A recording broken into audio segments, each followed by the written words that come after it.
नमस्कार, मैं माया शुक्ला। मेरे चैनल का नाम है माया शुक्ला यूपी 50 में आपका स्वागत है। तो मैं आज श्रवण कुमार की कहानी सुनाने जा रही हूँ। तो जब बात आती है आज्ञाकारी पुत्र की, बेटे की, जिसको पुत्र बेटा दोनों कहते हैं, तो बात आती है जब आज्ञाकारी पुत्र की, तो सबसे पहला नाम आता है श्रवण कुमार। तो श्रवण कुमार की कहानी बहुत दुख भरी है और आज्ञाकारी भी, तो मैं सुनाने जा रही हूँ। तो सबसे पहले मैं ये बता दूं कि श्रवण कुमार जो है वृद्धावस्था में अपने माता पिता के एकलौते पुत्र थे। वृद्धावस्था यानी बुढ़ापे में हुए थे। और श्रवण कुमार के जो माता पिता थे, दोनों लोग आँख से अंधे थे, दोनों लोग को दिखाई नहीं देता था। तो श्रवण कुमार जो है कि उनके लिए मतलब खाना बनाना और जो है कि बाहर से भी काम करके आते थे, सब कुछ लाते थे, उनको बना के खिलाते थे, नहलाते थे, धुलाते थे। मतलब आँख के अंधे तो समझ सकते हैं कि कितना वो काम करते थे अपने मम्मी पापा के लिए।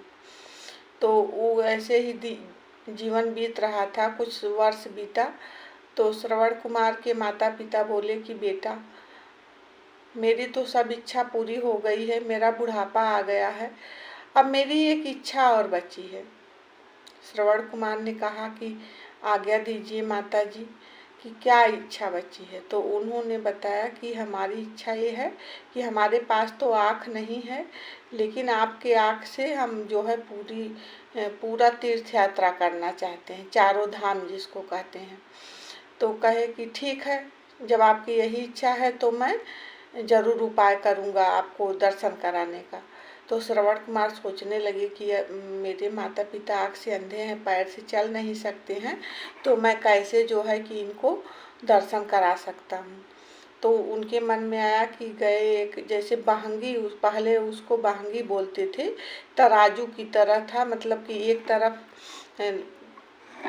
पलड़ा की तरफ, एक तरफ बांस का इधर बना था गोलाकार में जैसे होता है दौरी की तरह, और एक इधर बीच में लकड़ी का खूब मजबूत बांधा गया था दोनों रस्सी से। तो एक तरफ जो है एक अंधी माता जी को बैठा लिए और एक तरफ पिताजी को, दोनों को बैठाकर उस बहंगी में, और श्रवण कुमार पूरा देश भर के जितने मंदिर थे, देवी देवता थे, सबका दर्शन करवाए। लास्ट में क्या हुआ कि श्रवण कुमार क्या किए कि आते समय अयोध्या पड़ा। तो सरयू नदी जो है वहीं बगल में ही था। तो उन्होंने कहा कि चले, राजा दशरथ का नाम बहुत सुने हैं यहाँ पे, और जो है कि चले अयोध्या भी घूम आए। तो उन्होंने क्या किया कि अयोध्या से कुछ दूर पे एक जो मतलब जंगल की तरह था, बगीचे की तरह, वहीं पे दोनों लोग को, माता पिता को प्यास लगी। तो श्रवण कुमार से बोले माता पिता उनके कि बेटा बहुत तेज प्यास लगी है और हमारे लिए पानी ला दो। तो श्रवण कुमार कहे ठीक है। तो एक जगह बैठा दे रहे हैं दोनों माता पिता को, और श्रवण कुमार का मंडल लेकर पानी भरने के लिए चले गए। जब उन्होंने मतलब एक कमंडल था, कमंडल देखे होंगे अगर आप लोग तो समझ सकते हैं। तो अगर उसमें कोई भी, जैसे मान लो एक मिट्टी की गगरी देखे हैं, उसको अगर पानी उसमें भरा जाए हिलाकर नीचे से, तो उसमें गुड़ गुड़ की आवाज़ आती है। तो कमंडल जब उसको डुबो रहे थे पानी में, तो उसमें से आवाज़ आ रही थी, जैसे मालूम पड़ रहा था कोई जानवर बुलबुला मतलब कुछ कर रहा है आवाज़। तो श्रवण कुमार, तो उस समय राजा दशरथ जो अयोध्या के राजा थे, वो शिकार के लिए निकले थे। तो उनको लगा कि ये जो है कोई हिरन है जो पानी पी रहा है झुक के। तो उन्होंने क्या किया कि दूर से देखे, समझ में नहीं आया, तो वहीं से उन्होंने तीर चला दिया।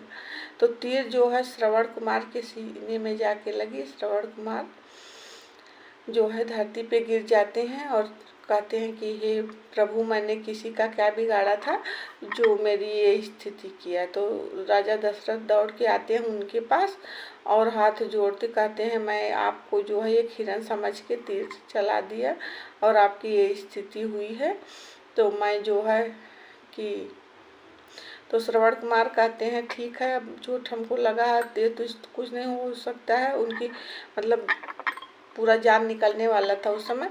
तो उन्होंने कहा कि मेरे माता पिता की ही आखिरी इच्छा थी कि उनको प्यास लगी थी, आप पानी ले जाकर पिला दीजिएगा और हमारे माता पिता को अपने कहीं जगह दे दीजिएगा रहने के लिए, और मेरा अब तो मैं नहीं बचूंगा। तो राजा दशरथ कहे ठीक है। तो वहाँ से जो है वो पानी लिए कमंडल में और आते हैं बूढ़े माता पिता श्रवण के माता पिता के पास आते हैं और कहते हैं कि पानी कमंडल से बढ़ाते हुए कहते, पानी मतलब आवाज़ नहीं बोलते हैं और देना चाहते हैं। तो अब माता पिता से अगर कोई नहीं बोलेगा तो जाहिर सी बात है वो सोचेंगे कि कौन है जो नहीं बोल रहा है। तो उनके माता पिता कहें, कौन है आप जो नहीं बोल रहे हैं। तो उन्होंने मतलब विनम्र भाव से, गलती तो हुई ही थी, जानबूझ के गलती भी नहीं किए थे राजा दशरथ। तो उन्होंने कहा कि हमारे ही तीर से आपके पुत्र को जो है कि चोट लगी है और उनकी मृत्यु हो गई है, और जो है हमको माफ़ कर दीजिए और ये पानी पी लीजिए। तो उसी समय जो है कि अब पुत्र का मोह इतना होता है कि एक तो उनके एक ही पुत्र थे श्रवण कुमार, और इतना माता पिता को मानते भी थे। तो उन्होंने श्राप दिया राजा दशरथ को कि जाओ, जैसे मैं पुत्र के वियोग में मर रहा हूँ वैसे तुम भी अपने पुत्र के वियोग में ही मरोगे, यही श्राप दिए थे। तो ऐसा माना जाता है कि इसी श्राप के कारण जो है जब राम बन गए 14 वर्ष के लिए, तो राजा दशरथ को भी बहुत मतलब कि राम के वियोग में उनका भी प्राण निकला। तो ऐसा माना जाता है कि वो वही श्रवण कुमार के माता पिता उनको श्राप दिए थे। तो श्रवण कुमार की जितनी भी प्रशंसा की जाए और हर बच्चा श्रवण कुमार जो है कि बन के अपने माता पिता की सेवा करे, तो किसी भी माता पिता को वृद्धाश्रम जाने की ज़रूरत न पड़े। ऐसा माना जाता है ना कि बहुत लोग जो है जब माता पिता बूढ़े हो जाते हैं तो उनको वृद्धाश्रम में छोड़ आते हैं, लेकिन ऐसा नहीं करना चाहिए, क्योंकि अगर माता पिता आपको बचपन में ही अनाथालय में छोड़ आए होते तो आप कैसे उनके बेटे कहलाते। तो ये सोचना चाहिए हर इंसान को, जो लोग छोड़ते हैं सब लोग नहीं ऐसा करते हैं, कोई कुछ ही लोग हैं। तो जो लोग करते हैं मैं उन्हीं के लिए सिर्फ कर रही हूँ, हर बच्चे के लिए नहीं कर सकती हूँ। तो जो लोग ये कर रहे हैं बहुत गलत है, क्योंकि उनकी आने वाली भी पीढ़ी ऐसा करेगी। श्रवण कुमार की तरह बनिए, अपने माता पिता का सम्मान करिए और उनकी आज्ञा का पालन करिए। देखिए श्रवण कुमार की कहानी आज भी हम लोग पढ़ रहे हैं और हमारी आने वाली कई पीढ़ियां पढ़ेंगी भी। तो ऐसा श्रवण कुमार को मैं नमन करती हूँ कि ऐसे ही महापुरुष हमारे देश में जन्म लिए थे। ठीक है, तो श्रवण कुमार की कहानी कैसी लगी आप हमको ज़रूर बताइएगा। नमस्ते।